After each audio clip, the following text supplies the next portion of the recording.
All right, today we'll be checking out the HobbyKing Basher Rocksta 1/24th scale four-wheel steering mini rock crawler, ready to run version.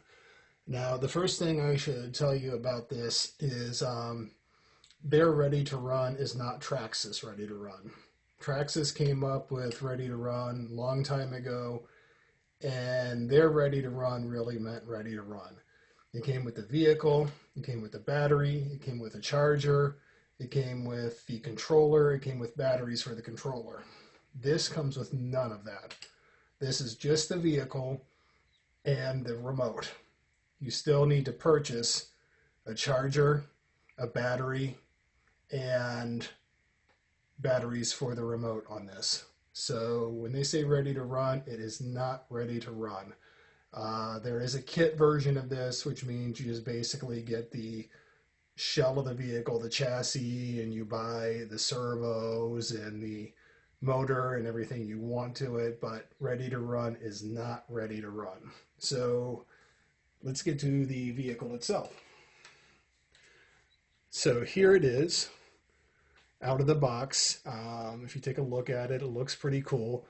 The body on it is aluminum metal, really cool. It's pretty hefty for its size.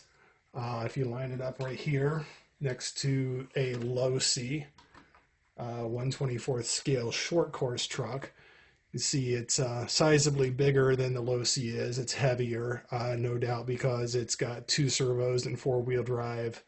Although this is four-wheel drive too, it's only got one servo in it. The body is Lexan instead of aluminum metal. But this is a more substantial vehicle just by weight and size alone than the other 1/24th scale vehicle that I have. If we take a look at it here, you can see it is motor on axle, servo on top. On each of the axles, the ESC is right under here, easy to get to, on, off. The battery compartment is right here. It is held in by four body pins, or cotter pins as they're called, and kind of difficult to get to. You have to compress the suspension all the way down and then pull the pin out. And if you got, big gorilla hands like I do, then it's hard to get to those and get those in. The battery compartment is sealed. This is waterproof. ESC should be waterproof as well. So you could see with the difficulty I'm having getting these back in. It's a little bit harder for people with big hands. And the other thing that you want to notice is when you put the pins in, make sure you put them in with the rounded edges facing outwards. If you put them in backwards, then the ends of them will get bound up on the suspension, and we don't want that. So let's put this to the side now that we've had a look at it and take a look at the remote. Nothing special looking about the remote. It's 2.4 gigahertz. No aerial sticking up, just a little piece of plastic on there. If we flip open the lid, this is where the magic happens. So look under here. You've got a throttle reverse, steering reverse. Don't know why you'd ever want to do that. Power LED, power switch, and steering trim, throttle trim, and then the steering trim for the other servo front and rear. So you've got this mode button right here. And if we turn on the remote, you can see the mode it's in right now is mode 4, which is four-wheel steering. That's my favorite mode. If you can put it in front wheel steering, rear wheel steering, either of those work just about the same. I can't really tell too big a difference in performance in either of those. It's just something to play around with. Third mode is the two wheels steering in the same direction, what's also known as crab walking or crawling. I don't really know what that's for. It seems pretty useless to me. But my favorite is the four-wheel steering mode, mainly because this thing makes some wide turns in two-wheel steering mode. And I guess that's because of the lock differentials and the short, I wouldn't say short wheelbase of it, but it turns very, very wide in two-wheel steering mode. The four-wheel steering mode makes it turn sharp. I don't know if on the rocks if that makes it flip over easier or what goes on there, but I do like the four-wheel steering mode, at least indoors, messing around with it, because it doesn't take the whole room to turn in a circle. So we're going to take this outside and run this on some rocks and through some grass and see how it does.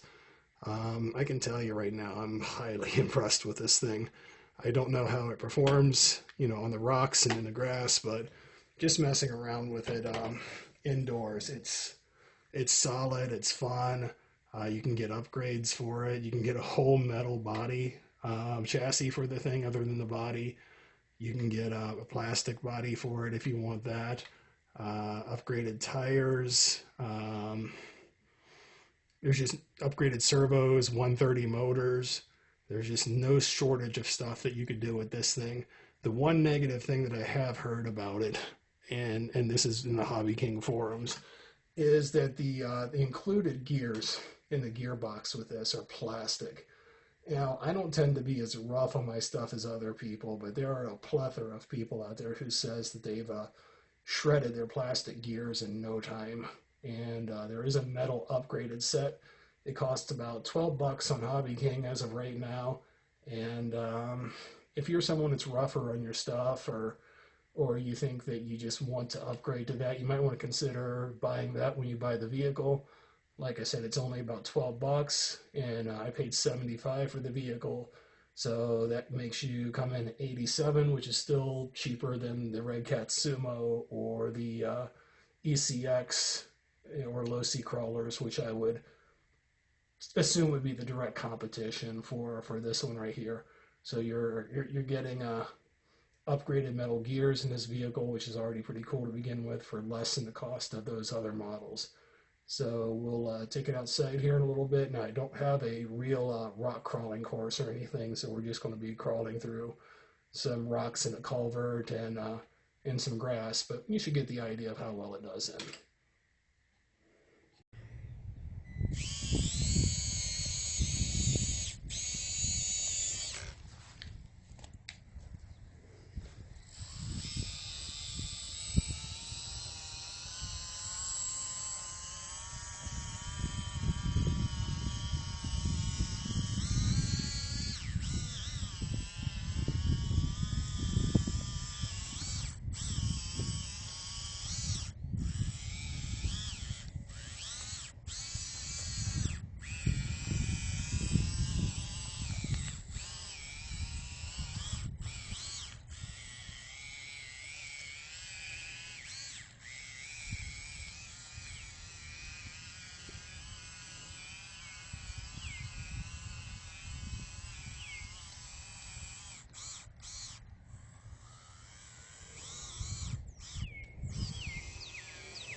Let's put it into two-wheel steering mode.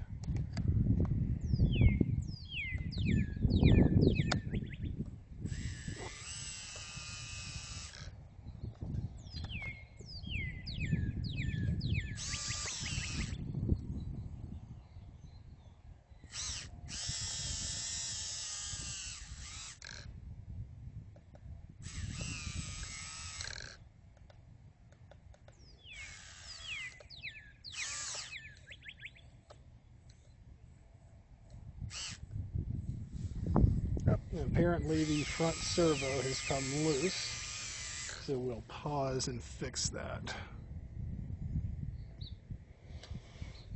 Alright, so apparently the front servo horn cracked, so that may be a weak spot. We have to upgrade to metal if there's one available.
There's that wide turn with the two-wheel steering.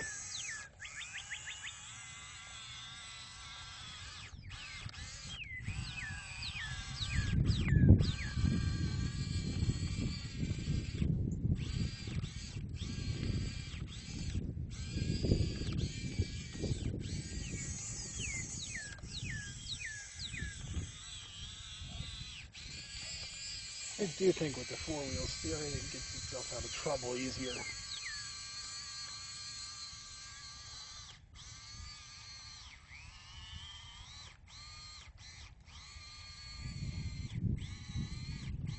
Going back to four-wheel.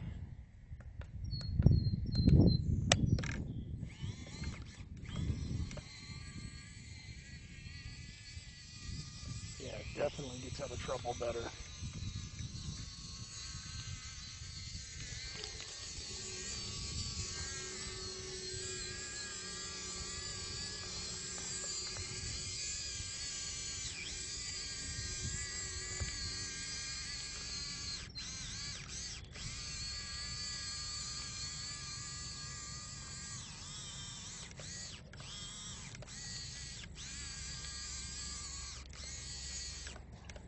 Yeah, looks like there went the servo horn again. Alright, we're going to stop this right now.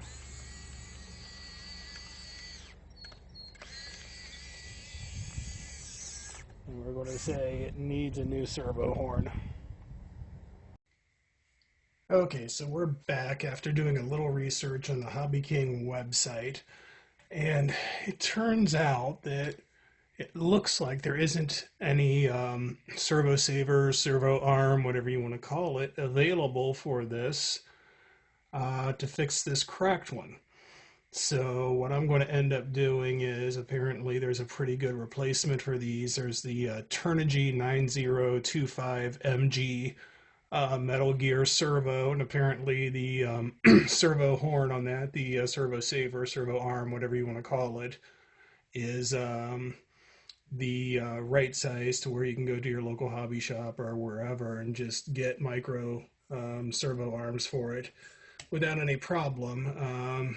You can see here, if I try to hold it real close to the camera, maybe it'll focus, that the bottom hole is cracked. It extends up to the second hole, and it's kind of wallowed out a little bit, so this pops off just like you saw. I was able to pop it off real easy there. So at least these are good 3-wire servos and not 5-wire, and getting replacements for them should be fairly easy. So these servos are like $6. I think what I'm going to do is go ahead and order those servos, and then get the upgraded metal gears for it at the same time. So you're talking like, that's a $25. So you throw that on top of the $75 that I paid for it, you're at $100, right at the cost of what the Sumo would have been, or the ECX would have been. Now, I don't have any experience with those, so I don't know if perhaps those would require additional parts to make them durable or whatever. But you saw that little bit of rock running we did tore up the servo saver servo arm on that. So there is a flaw. I still like it. It's still awesome. I'm just going to move that up and use one of the higher up holes until I get the replacements on there. And apparently the Turnigy servos are pretty awesome. So I am going to say this is still a pretty cool vehicle. Um, like I said, I don't have any experience with the Red Cat, although I did have at one time the non-crawler version of the Red Cat Sumo, and honestly, the thing sucked. So I'm a little hesitant on throwing $100 down on a sumo crawler, knowing how bad the four-wheel drive truggy was. Um, what I'm going to recommend is that when you guys go out there and shop for these, go ahead and get the kit version. The kit version's like $50 as opposed to 75, and that gives you some wiggle room there to go ahead and get the upgraded servos and the metal gears and all that, and still come in at a reasonable price point. And you should be good to go if you were to do that. Oh no, no, no, no. Now that I think about that, they do charge $25 for the remote. So unless you intended on putting a receiver in there and using that, which it doesn't look to me like from the battery box and from where the ESC sits that there is much room in there to stuff in a receiver, although your mileage may vary. You could get creative with it. I think that I would say that I would still stick with the so-called ready-to-run version and just order the upgraded parts at the time that you order it, and expect to spend as much money as you did on the ECX or the Sumo. And like I said, I don't know anything about those vehicles until I buy them and test them out, but this is pretty cool, except for a couple weak spots that people on the forums pointed out, the plastic gears, and I found out that the servo saver, which is a non-standard size, is a weak point. So we're going to go ahead and upgrade those, and still a pretty fun vehicle. I had fun with it out there on the rocks, fun running it in the house. It's pretty cool. So for $100 total with the upgrades and everything, I say you can't really miss on it.